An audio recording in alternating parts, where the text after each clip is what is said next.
You probably heard and saw a lot of the conversation and commentary about his recent comments in Sports Illustrated, in which, for lack of a better word, he suggested that there was more in his life than football. Well, over the weekend, he responded to that response, putting out a string of tweets. Here's the crux of what he said. He said, "It seems as if people are misreading my sentiment.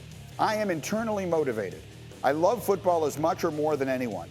It is a huge priority in my life, obviously. I am driven to be the best I can be and to maximize my potential and to win."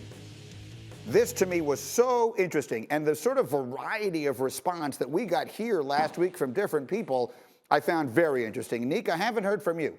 What is your take on what he said and now how he explained it, for lack of a better way of describing his weekend?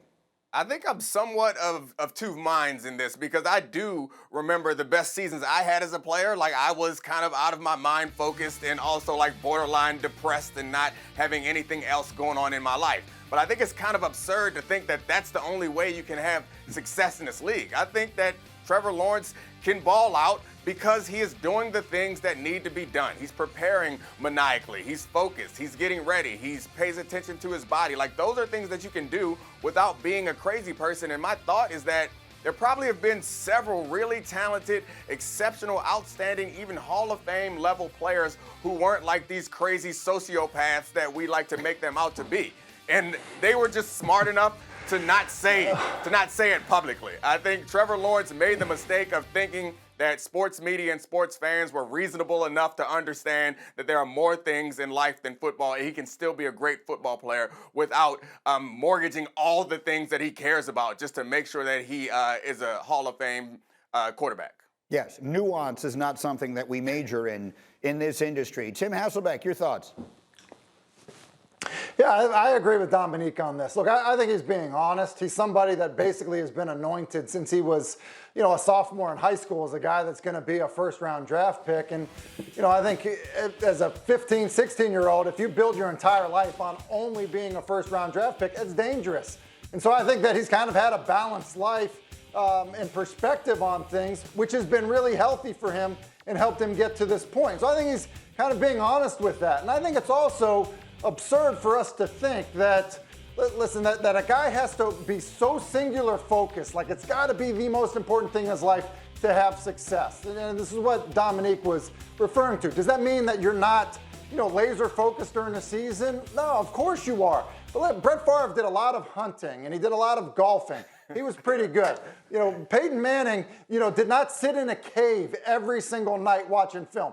Did he prepare? Sure he did. But he had other things going on in his life. Same thing with Tom Brady. Like, are people freaking out when he goes to the Met Gala? Like, no, they're not. And Aaron Rodgers is hosting Jeopardy.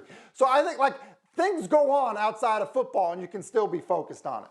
And Dan, I know this whole episode bothered you for entirely different reasons.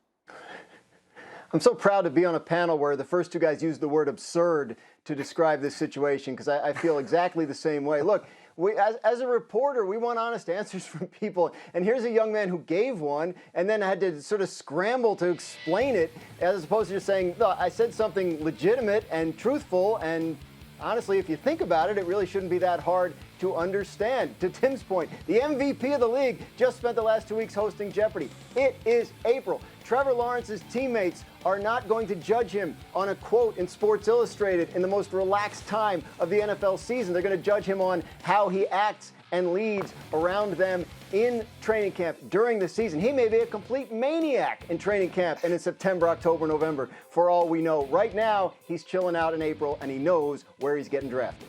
All right, it was a really interesting, if nothing else, just case study in the way we, and by we, I guess I mean everybody, react to things that can easily be explained as nothing. Thank you for watching ESPN on YouTube. For live streaming sports and premium content, subscribe to ESPN+.